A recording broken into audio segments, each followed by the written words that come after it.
Wabarakatuh. Terima kasih Pak Pengurus Masjid dan Pak Din Samsudin. Alhamdulillah, terima kasih tausiah tarawihnya yang sangat inspiring malam tadi. Pertanyaannya singkat aja Pak. Kami sebagai mahasiswa dan istilahnya generasi muda di sini, bagaimana sebaiknya menyikapi terminologi yang sangat santer digaungkan oleh penguasa negeri ini, yaitu Islam Nusantara. Terima kasih, itu aja. Oke, berikutnya tadi Mas yang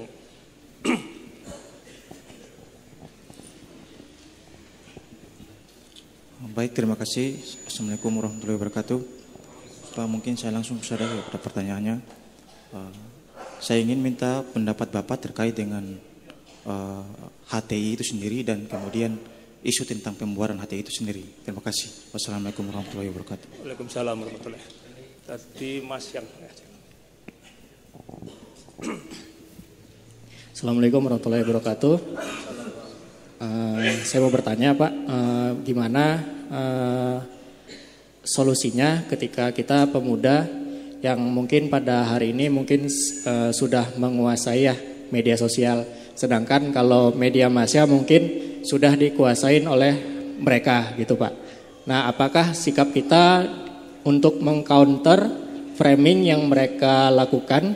Apakah sikap kita ke sosial media itu mengcounter dengan seperti apa gitu Pak? Apakah dengan diam aja atau kita rebutlah opini dari sosial media? Itu aja Pak. Baik, cukup 3 dulu. Nanti termin kedua kalau ada. Islam Nusantara, HTI, medsos. Islam Nusantara adalah gagasan yang dikemukakan dan menjadi semacam trademark kawan-kawan kita di Nahdlatul Ulama, terutama menjelang muktamar terakhir di Jombang. Sementara Muhammadiyah juga mengangkat kembali gagasan Islam berkemajuan. Sesungguhnya Islam itu tidak bisa diberi predikat karena Islam itu sangat luas. Apalagi Islam yang kafah dalam arti yang luas.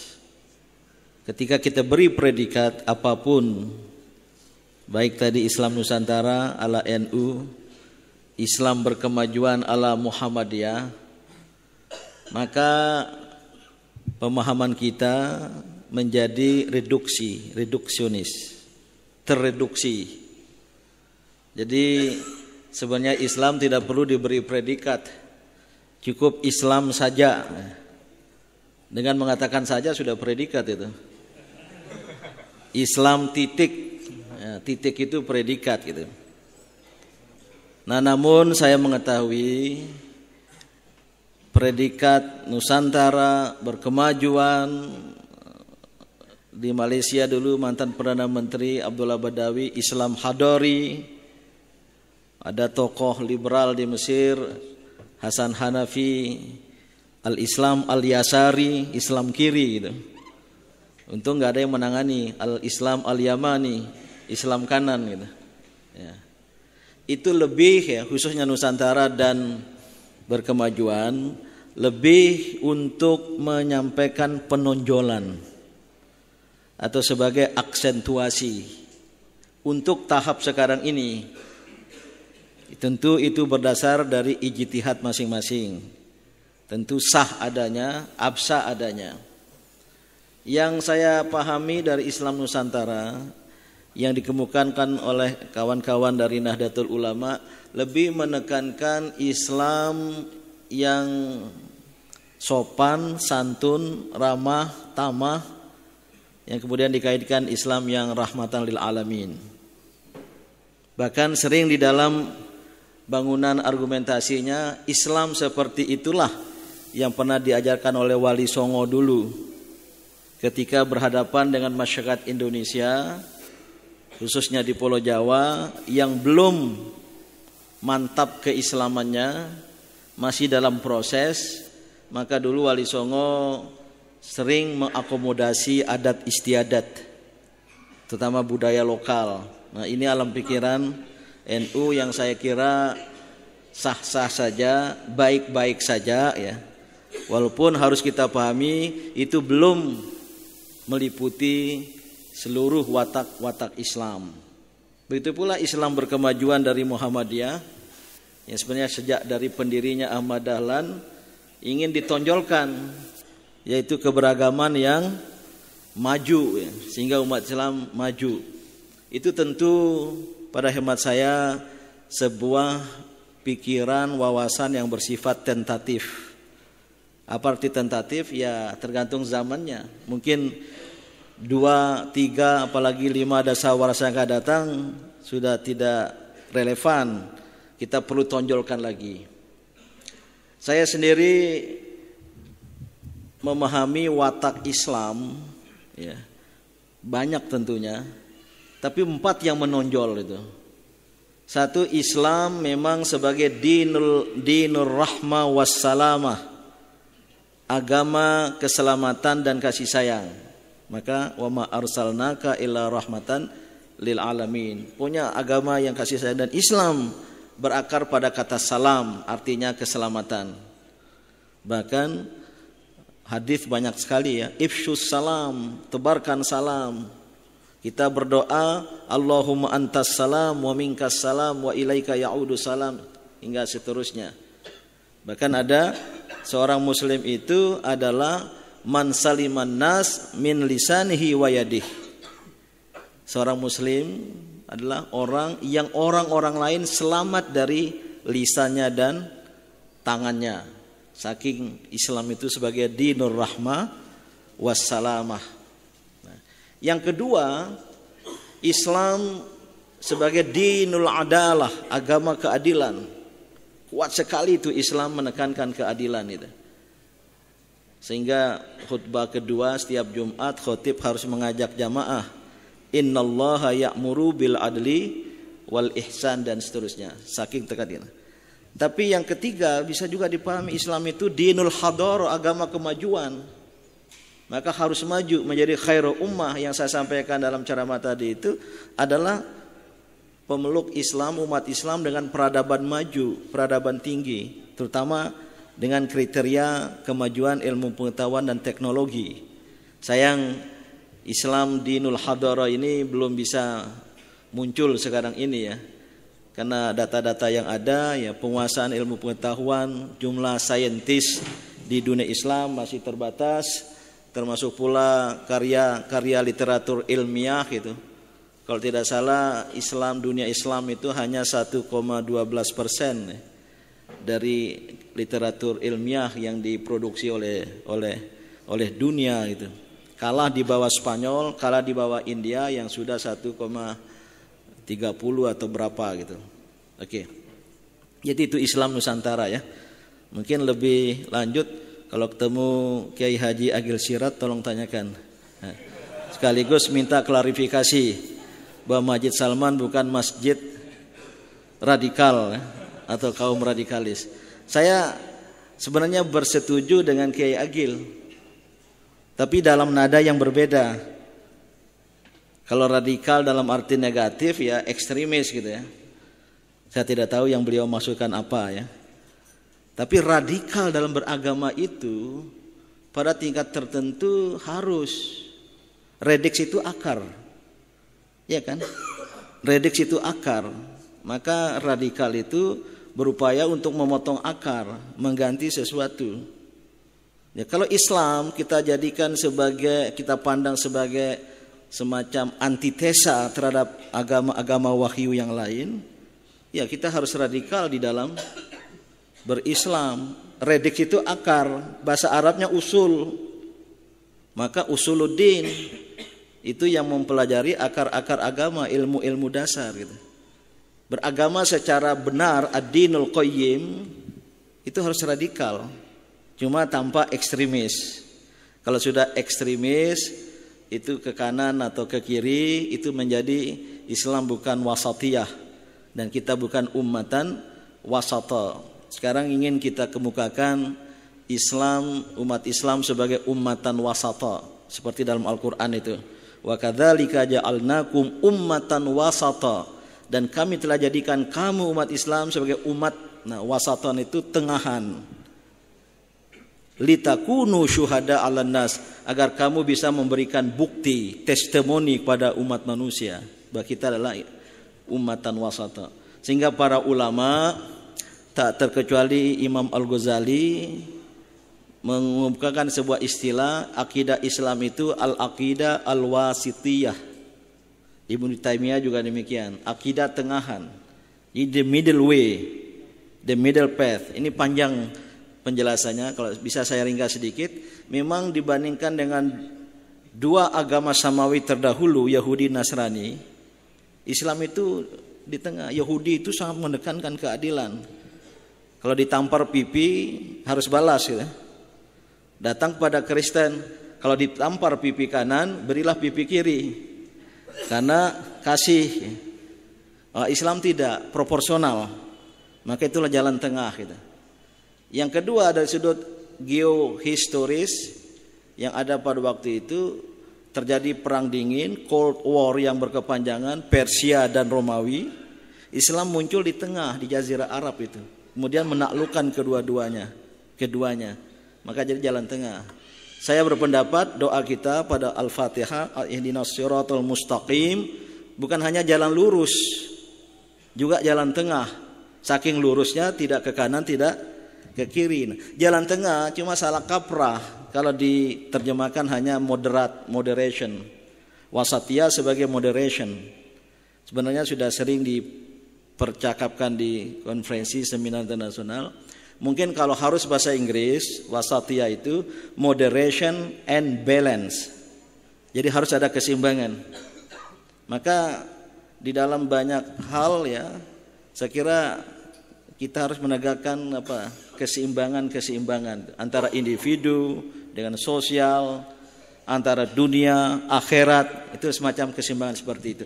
Nah, ini ada kaitan dengan HTI, tapi sebelumnya saya meyakini Pancasila dan Undang-Undang Dasar 1945 itu jalan tengah dan berhimpit kalau tidak beririsan dengan prinsip-prinsip Islam. Maka bisa disebut Islami. Walaupun Islam itu lebih luas dari sekedar Pancasila. Tapi 5 prinsip pada Pancasila itu adalah yang juga ditekankan oleh Islam. Jelas ketuhanan, jelas kemanusiaan, jelas persatuan. Walaupun persatuan tidak hanya sebatas kebangsaan, tapi juga kemanusiaan, mondial, jelas kerakyatan, dan juga apalagi keadilan yang terakhir itu. Pancasila ya.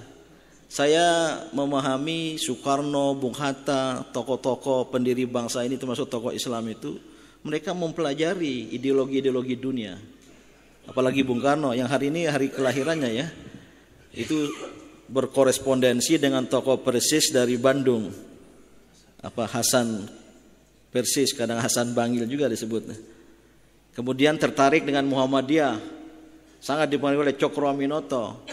Pindah ke Bengkulu, masuk Muhammadiyah dan menjadi ketua bidang pendidikan Muhammadiyah.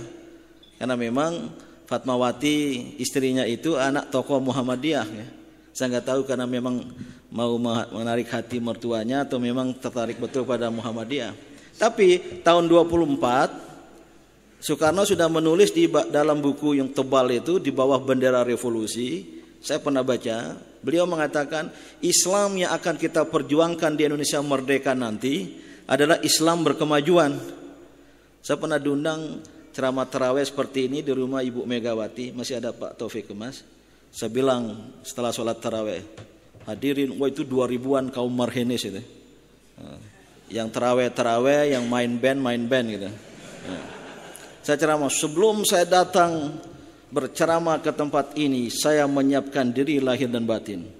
Saya baca kembali buku-buku Bung Karno dan saya tersentak ketika menemukan dalam buku di bawah bendera revolusi Soekarno menulis Islam yang akan kita perjuangkan di Indonesia merdeka nanti, ini tahun 24, adalah Islam berkemajuan. Mengapa saya tersentak? Karena saya sebagai tokoh Muhammadiyah, saya tahu itu adalah pikiran Ahmad Dahlan. Maka pertanyaannya adalah, siapa mengikuti siapa. Langsung teriak Marhenis itu, Bung Karno duluan. Bung Karno alumni ITB ya, tapi belum sempat jadi aktivis Salman ya. Karena belum ada Masjid Salman waktu itu. Saya bilang jangan persoalkan siapa duluan, karena Ahmad Dahlan, Bung Karno adalah sama-sama Muhammadiyah. Dan saya lanjutkan waktu itu cara, maka oleh karena itu saya pesankan, ada Ibu Megawati duduk di kursi, Pak Taufik duduk di kursi, PDIP jangan jauh dari Islam, karena Bung Karno sangat-sangat kuat keislamannya itu. Nah, saya nggak tahu kalau terakhir beliau berpendapat tidak ada hubungan agama dan politik. Nah, itu berarti tidak jalan dengan Bung Karno.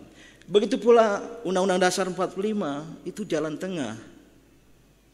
Ya, termasuk bagaimana presidensil, saya kira itu berhimpit dengan al-imamah ya. Kemudian begitu pula pasal 33 itu bukan kapitalisme, bukan sosialisme. Sayang pelaksanaannya itu yang salah kaprah. Negara ini dalam keadaan seperti ini dan bisa mengalami kehancuran karena meninggalkan Pancasila dan Undang-Undang Dasar 45. Kalau betul-betul mengamalkan Pancasila, maka sistem politik kita bukan seperti sekarang. Sistem politik kita, sistem kepartean kita, sistem pemilu kita itu sangat berdasarkan demokrasi liberal, bahkan pada ajarannya yang paling liberal.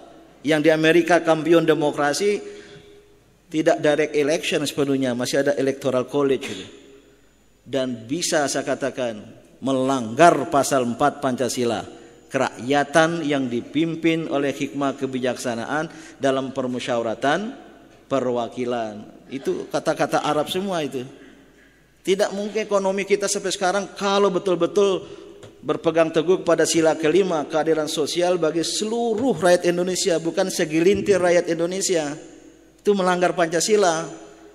Maka kalau mau membubarkan organisasi atau kelompok karena dituduh anti Pancasila, bubarkan dulu paham-paham seperti yang diterapkan sekarang ini gitu. Kok nggak ada reaksi ya? Biasa kalau saya ceramah seperti ini tempat lain tepuk tangan ya. Mungkin karena masjid. Maka kalau saya umat Islam, jangan mau diperhadapkan dengan Pancasila. Ini lebih Islami. Ketuhanan yang Maha Esa itu tauhid. Tidak ada agama yang secara sungguh-sungguh berpegang pada ketuhanan yang Maha Esa kecuali Islam dengan ajaran tauhidnya. Oleh karena itu kuat sekali itu. Nah, oleh karena itu pada hemat saya kita justru manfaatkan untuk mengisinya. Maka kalau tadi dipertanyakan soal Hizbut Tahrir Indonesia, saya bersahabat dengan mereka. Tahun 2009 saya mungkin satu dari sedikit tokoh Islam yang mau datang ke Gelora Bung Karno. Mereka menyelenggarakan International Conference of the Caliphate. Yang lain-lain gak mau datang. Luar biasa publikasinya. Dan pemerintah gak mau memberi izin. Kemlu kirim pesan pada saya, ya Pak Din gak usah ikut-ikutan gitu. Saya pikir ini pasti ditekan oleh Inggris, Australia dan Amerika. Dari BIN juga demikian, kalau bisa jangan Pak Din yang datang. Sewaktu itu Ketua Umum Pimpinan Pusat Muhammadiyah, suruhlah orang kedua. Dari Menko Polhukam, siapa namanya pada era SBY waktu itu, nggak ada rapat. Saya diundang, saya nggak datang, saya kirim Ketua Umum Pelajar Muhammadiyah gitu. Sampaikan pesan bahwa Pak Din Syamsuddin akan datang ke Senayan. Bukan karena saya setuju dengan Hizbut Tahrir. Saya pembaca literatur tentang pemikiran politik Islam gitu. Tapi mereka adalah bagian dari umat Islam. Maka saya bilang saya akan datang. Dan saya hubungi Kapolri, mohon diberi izin. Hari Kamis siang datang ke kantor saya, CDCC, Center for Dialogue and Cooperation Among Civilization. Kepala Bagian Intelijen Mabes Polri, Irjen apa Letjen waktu Saleh Syab dengan 4 direktur ABCD. Saya bilang saya akan datang. Tapi ada permintaan, bukan karena saya setuju Pak, tapi saya ingin mengamankan dan harus beri izin. Kalau tidak beri izin ribut. Ya, tapi syaratnya begini. Ya, oke, setuju. Terutama dianggap kawan-kawan HTI ini tidak mengakui NKRI gitu. Enggak, nanti saya bilang. Akhirnya mereka datang. Hari Jumat pada saya datang 20 orang gitu. Ini kawan-kawan dituduh separatis nih. Bisa enggak bikin pernyataan tidak separatis gitu. Ternyata mereka bikin itu. Dan pada hari Ahad, saya kirim orang dulu itu kayak Intel itu. Saya sudah ada dekat situ itu. Di sebuah hotel dekat Gelora Bung Karno. Di dalam penuh 100.000 itu. Di luar sebanyak itu lagi. Karena banyak tamu-tamu luar negeri. Saya datang di tengah, disuruh pidato, terakhir. Saya dinaikkan ke jeep terbuka itu. Jeep terbuka keliling itu. Saya lihat kok ada spanduk Aisyah Muhammadiyah.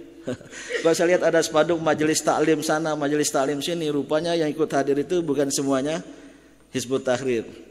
Saya ceramah ibaratnya 5 menit gitu di lapangan bola itu. Saudara-saudara, saya awali dengan pantun, saya lupa itu. Pokoknya jalan-jalan ke Senayan, banyak onak duri di tengah jalan. Apalah itu, hanyalah dengan keimanan ya. Wah, tepuk tangan. Ya. Yang kedua, khilafah adalah ajaran Islam yang mulia, disebut dalam Al-Quran dan Al-Hadis. Wah, tepuk tangan lagi kan. Ketiga, pembentukan khilafah sebagai lembaga politik. Jadi khilafah sebagai political institution masih bersifat khilafiyah. Terdapat perbedaan pendapat di kalangan ulama dan cendekiawan muslim. Mulai berkurang tepuk tangannya. Yang keempat, pada hemat saya, pembentukan khilafah di Indonesia tercinta haruslah dalam kerangka negara kesatuan Republik Indonesia yang berdasarkan Pancasila. Itu sedikit tepuk tangannya. Yang terakhir, acara ini mulia, pulang dengan tenang, dengan damai. Jangan ada satu kerikil pun terlempar. Mungkin ada orang yang akan menghasut. Alhamdulillah pulang, selesai acaranya. Malamnya saya lihat TVRI yang disewa oleh panitia, 2 kali diputar pidato saya. Besoknya Kapolri nelpon, terima kasih Pak. Ya begitu coba kalau dihalangi, coba kalau nggak diizinkan gitu. Saya sampaikan pada kawan-kawan itu. Memang ya khilafah ada yang berpendapat itulah sistem politik Islam. Tapi Ibnu Khaldun sudah lama sekali mengkritik. Dalam muqaddimahnya finqilabil khilafah ilal mulk, tentang transformasi kekhalifahan kepada kerajaan. Menurut Ibnu Khaldun, khilafah yang benar dalam sejarah Islam hanya selama al-khulafa ar-rasyidun, Abu Bakar, Umar, Utsman, Ali itu. Setelahnya itu kerajaan. Itu menampilkan patrimonialisme Arab. Maka namanya saja Umayyah, Abbasiyah, nama orang, Utsmaniyah gitu. Maka oleh karena itu dunia Islam ya banyak berpendapat, tentu kecuali seperti An-Nabhani yang mengusulkan khilafah itu gitu. Ya, pada hemat saya selama tidak menolak Pancasila tentu punya hak hidup di sini. Tapi kalau sebagai pikiran, wacana, apalagi sebagai ormas yang terdaftar dan legal, negara tidak boleh semena-mena untuk membubarkannya. Saya termasuk yang tidak setuju kalau HTI dibubarkan, apalagi dengan semena-mena, apalagi dengan kepres, tanpa melalui proses peradilan. Tapi saya pesankan pada kawan-kawan HTI, ya kita hidup di negara Pancasila yang para pendahulu kita sudah bersepakat. Dan saya termasuk yang mendorong Muhammadiyah mengeluarkan pernyataan negara Pancasila sebagai darul ahdi wasyahada, negara kesepakatan, negara pembuktian. Tinggal kita isi saja yang sudah dekat dengan Islam ini gitu. Nah, yang ketiga, ya media sosial sebagaimana kawan-kawan tahu, sains teknologi itu kan netral saja ya. Bisa untuk kebaikan, bisa untuk keburukan. Ya, teknologi kalau bikin kapal perang kan bisa baik untuk menjaga wilayah, tapi bisa buruk kalau kemudian menimbulkan peperangan gitu. Nah, media sosial ya kebetulan kemarin ya Dewan Pimpinan Majelis Ulama atau Komisi Fatwa MUI mengeluarkan fatwa tentang medsos. Saya belum dalami itu. Kemarin ditanya oleh wartawan. Saya bilang saya ketua Dewan Pertimbangan MUI. Itu urusan Dewan Pimpinan Eksekutif dan khususnya Komisi Fatwa. Tapi saya baca ya normatif saja ajaran Islam yang sangat mengecam satu ghibah, tahu ya, fitnah. Ya. Yang kedua apa? Namimah, ya, terutama yang berpotensi untuk mengadu domba. Dan memang medsos kita luar biasa itu ya. Tapi pada satu sisi ketika ada pihak lain terutama menyudutkan Islam dan luar biasa. Saya sendiri luar biasa dibully juga itu. Apalagi saya dulu pernah punya Twitter ya. Tapi berapa tahun saya tutup. Sekarang saya hidupkan lagi ya. Cepat juga itu, followernya banyak gitu. Tapi begitu saya baca-baca, wah banyak juga yang mengkritik saya, terutama di seputar Ahok kemarin gitu. Karena saya ya mengambil kesempatan, mengambil pendekatan ya. Saya bicara sama Presiden, bicara sama Pak Kapolri, Menko Polhukam ya. Ya, itu cara saya tidak ikut demonstrasi itu. Saya tahu mungkin dari sini banyak alumni 212 atau 411 gitu ya. Kawan-kawan itu sebenarnya datang pada saya dulu. Waktu itu saya menjabat sebagai Ketua Umum MUI setelah Kiai Sahal meninggal dunia. Mereka menyampaikan ada Habib Rizik, Ustadz Bahtiar Nasir dan lain-lain banyak tuh. Mau gubernur muslim. Saya bilang saya sepakat. Dan saya merasakan perasaan itu. Ini persoalan perasaan saja. Kalau sampai gubernur di ibu kota negara mayoritas muslim bukan muslim, itu rasanya apa ya? Kalau di Kalimantan Tengah kebetulan gubernurnya 2 kali Kristen, kawan baik saya Pak Teras Narang, nggak apa-apa di sana. Atau di Kalimantan Barat Pak Cornelis 2 periode juga itu. Dan banyak bupati atau wali kota yang juga non muslim, bahkan juga etnis Tionghoa nggak ada. Cuma di ibu kota gitu. Saya sebenarnya kirim pesan. Kita mengamalkan demokrasi, yes, tapi perlu ada sensitivitas kultural. Maka multicultural demokrasi, saya ingin usulkan, udahlah untuk ibu kota biarlah muslim. Kan nggak bisa juga ada gubernur atau presiden muslim di RRT sana kan? Nah, udahlah dari PDIP atau dari Golkar, dari Nasdem, asal muslim gitu loh. Ini persoalan psikologis saja. Cuma demokrasi liberal kita itu nggak kenal psikologis, nggak kenal sensitivitas. Terjadilah yang telah terjadi, maka akan direaksi. Kenapa direaksi? Bukan karena ya kebetulan dari kalangan kelompok minoritas tertentu. Ini saya kira nggak ada kaitan dengan agama, tidak ada kaitan etnis. Apa yang terjadi di Pulau Seribu itu, ketika itu diprotes. Saya berharap seluruh elemen bangsa itu mendukungnya. Dan saya masuk bukan karena menistakan agama. Saya berpendapat penistaan agama itu memang harus kita kritik, ya. Tapi bukan karena keyakinan saya, karena Al-Quran, Nabi Muhammad SAW dan Al-Islam akan terkurangi kemuliaan, keluhuran, dan keagungannya, tidak.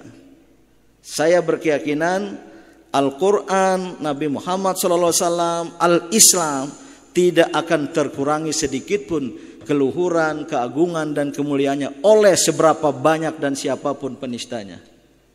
Tapi yang saya kritik, tidak boleh dalam alam kemajemukan ada orang, apalagi pejabat yang memasuki wilayah keyakinan orang lain. Itu mengganggu kerukunan. Itulah gejala intoleransi. Itulah sikap anti kebinekaan.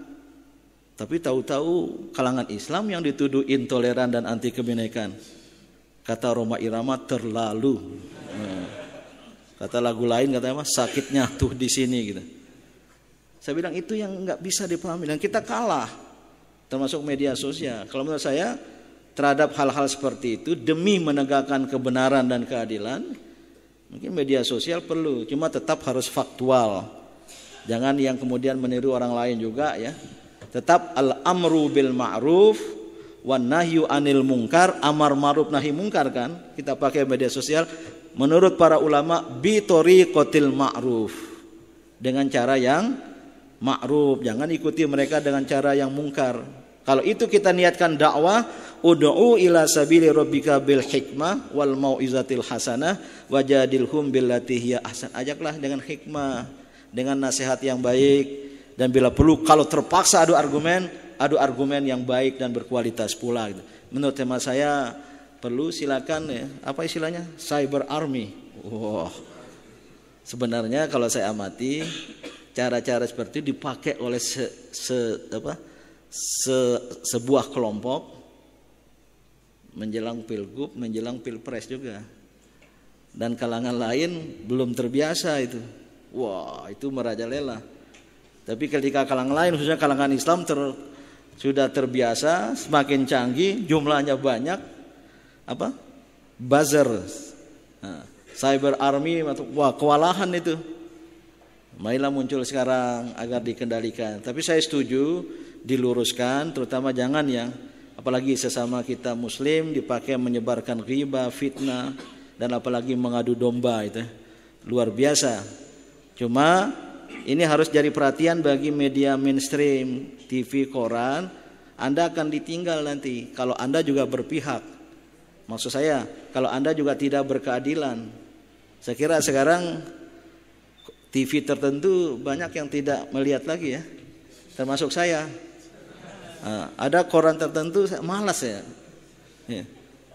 Tapi memang salah kaprah juga.